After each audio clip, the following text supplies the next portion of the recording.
Hey guys, welcome back to my channel. My name is Piera and today I'm here with a Q&A.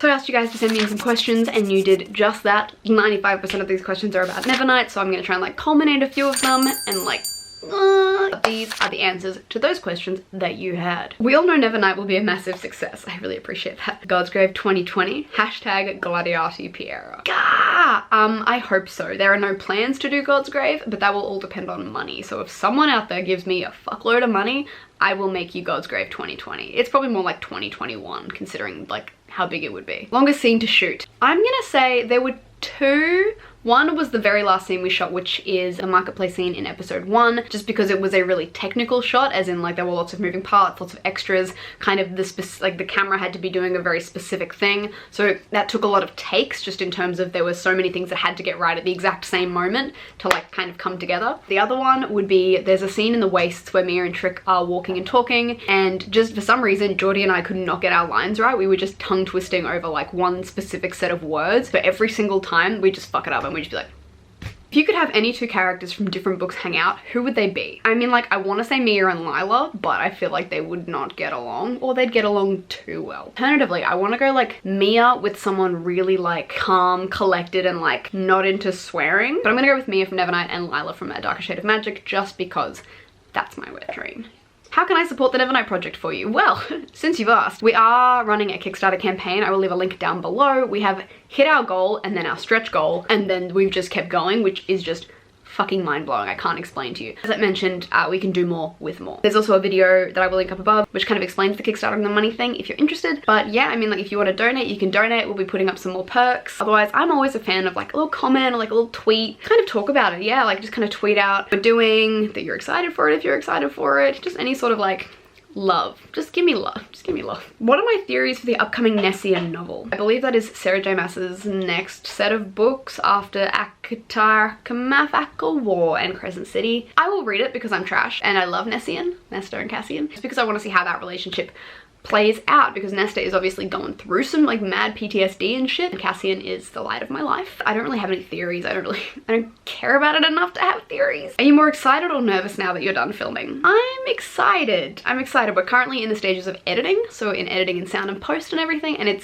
the rough cuts are looking fucking great. I'm just gonna straight up say it. They're looking fucking sick. I'm nervous because I'm excited to see what you guys think of it. I'm both. What has been your favorite day of filming? I've had a few. I really liked in the Wastes when I had Ash and Geordie working with me, because it was just a lot of fun. I really loved our last day of shooting because I got to work with Jamie again, and I got to work with Peter Kent, who is playing Mercurio, who was just, I fucking love. Perfect Mercurio. The Fat Danio scene, because it's one of my favorite scenes in the whole book, and I got to work with Damien Garvey, which was amazing. Anytime I got to work with an actor, I was happy, essentially, is what I'm going for. And surprisingly, the sex scene. Not as awkward as I thought it would be. How are you feeling now that you have immortalized yourself as Mia?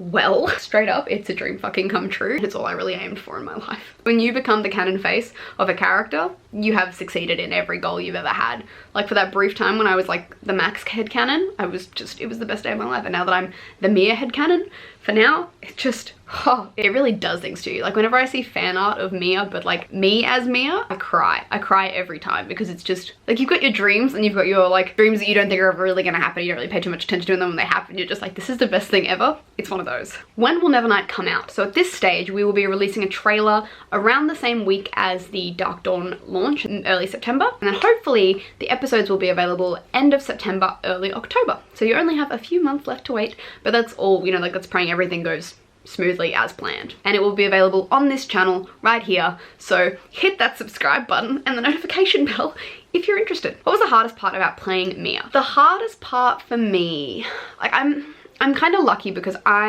personality wise, I'm very similar to Mia in terms of like the attitude, the snarkiness.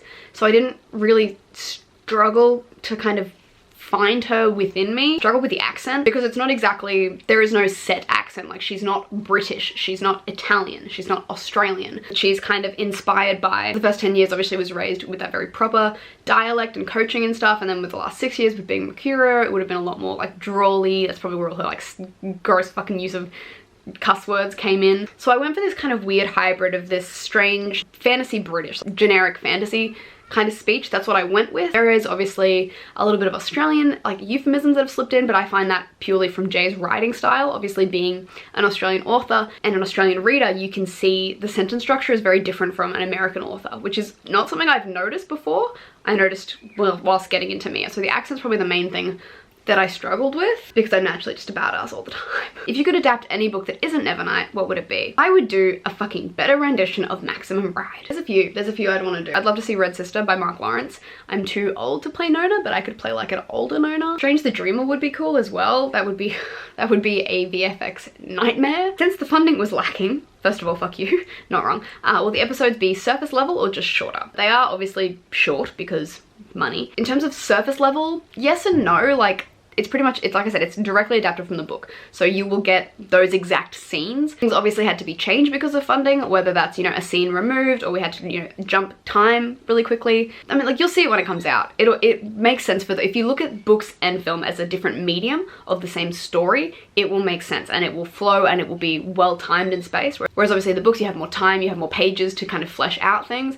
In film, you don't necessarily have that. How do you feel about making Nevernight a reality? It still hasn't sunk in yet. I'm still confused as to how I ended up here, but so fucking glad I did. How many times did you read Nevernight to get into character? I have read Nevernight 6 times myself personally, pre-getting into character, but before every scene I would reread the passage in the book about that scene, just to kind of, if there's any other inner dialogue or inner monologue that I really wanted to nail as well. Any advice for someone who wants to get into the acting industry? Make sure you have a thick fucking skin, because this industry will ruin you, but it will also bring you the most fulfillment you will ever find. So it's a weird like win-win lose-lose sort of thing. Yeah, train, I mean, do your acting classes, study, read books, get an agent, and make your own stuff. Those are my kind of TLDR, you want to be an actor. How did you have the confidence to go after your dream? This is a tough one because I had a lot of help, and in that regard, my friends and people that I love and you guys who supported me made this happen. Without any of those things, none of this would have happened. Like, I'm not really self-made. I mean, like, sitting here in my room, yes. In making a film, which is a much bigger deal, it's a team effort. Like, there is no film without a director, a camera crew, a production design crew, a costume team, a makeup team. Like, none of this happens without all of these people. In terms of how I had the confidence to, I have always been really tough on myself, and I continue to be really tough on myself, and one of my biggest fears in life is not achieving goals that I envision myself achieving. It's all I really have to hold on to. Like, if I'm not striving for greatness and for these things, then what's the point, if that makes sense? Also, because when it comes to things like this, I don't believe anyone else could do it better. Which is, I know when you say it out loud, you sound like a wanker, but I know that me and like my team and I, with, you know, the exception of, I'm sure there are other people out there who could do just a good job, could not have done Nevernight as much justice as we have done on what we've got to do it with. A big studio company who no one had really read the book came in and were like, oh yeah, we're gonna do this, we're gonna change a bunch of stuff, you know, just, it's a money grab. And that, not saying that that's what happens, but that is what has happened in the book to film adaptations that I have seen so far. So this is just me going off what my experience is. I don't think anyone else would have been right for this job. And I say that with complete honesty. Obviously there are other fans out there who love the book, there are other filmmakers out there who love making film, but I think for this specific project, and I sound up myself when I say it and I know how it sounds, but I've been told I need to have more confidence in selling myself, I think we have done a really fucking good job. That just goes to show, if I can fucking do it, you can fucking do it. And I don't know how to stress that enough. Like, you think your dreams are crazy? I just made a film of my favorite fucking book in the entire world. Like, that just doesn't happen. That's not a thing that just happens. So my new favorite saying that I coined myself whilst on set is chase your dreams, because sometimes they will turn around and run straight back at you, and you will collide in this beautiful mess, in my case, of like blood and guts and gore and sex and swearing. I don't know, that's just how it is now. This is my life now. When doing a book to film, what do you do to make sure the fans don't hate it? Well, if I hate it as a fan, then I'm not going to put it out to the world, essentially. I like to stay as truthful to the books as possible, because I believe that the popularity of the book is the reason that you can even make it a film. If nobody cared about the book, nobody would want to see it as a film. So, which is why I try to stay as truthful to my adaptations as possible. Obviously there are things that you have to chop and change depending on your budget, depending on what you can physically do in the world. But yeah, I just try to keep it as faithful as possible and pour as much love and passion and effort into it as possible, so it's not shit. which I think has worked pretty well so far. If you had the opportunity, what other characters would you want to play? I would want to play Delilah fucking Bard, who everybody seems to hate, but I fucking love. I would love to play Victra from the Red Rising trilogy. I'd love to play Nona Grey from Red Sister. I would love to play... I kind of want to play Aelin. I don't know why. I just think she would be a really interesting character to explore, like all the peaks and valleys of, you know, from book 1 to book fucking 30, whatever book we're at now. I think I'd make a really good Kaz Brekker. No, I'm just kidding. I'd love to play Zoya, so Netflix, if you're out there, hit your girl up. I know you're casting. Hardest part about filming. Hardest part about filming is obviously always going to be like the budget when things go wrong, whether that's cameras not working or people being late or just anything like that. My necklace just fell off. Locations sometimes. For Nevernight specifically, I think filming in the wastes was one of the hardest things to do, just technically. Like when we're in a sand desert essentially. So we're sitting in this kind of like basin and we're obviously, Jodie and I are sitting in the sand. So the sand is coming up, whipping us in the face at like 30 miles an hour. I'm still finding sand in my eyelids. Like it was really difficult to film because, you know, trying to have this deep conversation and you're kind of trying to emote a lot through your eyes and you can barely keep your fucking eyes open. The crew was feeling it as well. Like everyone was just trying to cover up. It was cold, it was windy. We pulled it off, so it's the main thing. Have you read Dark Dawn? Yes, you are in for a treat. Was it hard to give up control of Nevernight to hand over to the director, or was it a relief? I got really lucky when working with Genevieve, who's our director, is because we had very similar visuals. I consider myself a bit of a director as well, but obviously not as advanced as she is, whereas, you know, I'm an actor first, she's a director first. I've been really lucky with my entire team that we have all had the same vision for it. I mean, yes, there are obviously things that, you know, I read differently to how she reads, but that's just what you get when you read a fucking book. Like, yes, it's hard to hand over your baby, which I'm sure was hard for Jay when he's like, take it. I'm like, take it, but be careful, but let me help. And I'm lucky enough that the position that I'm in, I am able to still have an input. I'm not just going, take it, which could very well happen if this ever went further or higher. There would be the risk of me having to go, okay, take it, and I will just be an actor, which will be hard, and I hope it doesn't come to that. I learned a lot from Genevieve as well as a director, so there's lots of things I'm now keen to try for like my next work as well. It was a relief in a way that I didn't have to think about, you know, shots, sound, production design, all these other things that I was able to kind of trust my team to do, where I could just focus on doing me a justice. So I appreciate that a lot. It was hard, but it paid off. How did you make the costumes? My costume team is fucking incredible. So this is Pat and Cassie and me, the only position we ever pull in photos. They are our costume team. So Pat and I went to high school together. Pat's one of my best friends. We've been working together since we graduated. Cassie came on. Cassie was obviously friends with Pat. Pat brought her on. She's amazing and I love her. So they together, every costume you see is completely them. Whether they sewed it, built it, made it, whether they bought it, styled it, whatever, that's all completely them. Will there be bloopers? Yes. In terms of the bloopers, there wasn't too many like camera on set real acting bloopers because we were all A, very stressed for time, and B, pretty good, which sounds really lame, but for all of like the funnier behind the scenes moments, you'll have to wait for Dale's production diaries, which will be coming out as well around the time of release. I will have a video about those closer to release, but they are all kind of behind the scenes of the whole goings-ons. What's the hardest part about becoming an actress? The hardest part is the self-esteem and rejection, which every actor, any actor you ever meet, whether they're beginner level, whether they're award-winning Meryl Streep. Meryl Streep has been told no so many times in her life. Like, I can't complain until I'm Meryl Streep level of no's. You will get rejected. You will find that people who you believe are less talented than you will get a role because they look better than you. You will find yourself believing that other people don't deserve things, that you deserve things because you work hard. And that's a thing that you have to acknowledge, that sort of toxicity within yourself before it grows and you become a really bitter person. I'm happy with my healthy relationship with acting is I know how the business works. I know the ins and outs. I know that I might be the more talented actor, but this person looks better, or they're cheaper, or they're easier to, they've got a visa or something. I know that I might not be the best person for the role because somebody else is. I might lose out a role to another white girl. Like, there are so many things about becoming an actress that is just completely out of your control. The best you can do is ensure that you are good and marketable. But a lot of the time being an actor is out of your control in terms of your career and where it will go. So what I try to do is do my best to steer the career where I want it to go, which at the moment is making book to film adaptations. I'm doing my damnedest to try and figure that out. And so when people are coming to me like, oh, you want to do book to film adaptations? Here, let me help you. That's what I'm aiming for. Are the bangs real? You bet your sweet ass they are. Worst mistake I've ever made. I mean, it's not like it, some days it looks okay. I'm still figuring out what to do with it. I mean, whenever I wake up in the morning, it's like this.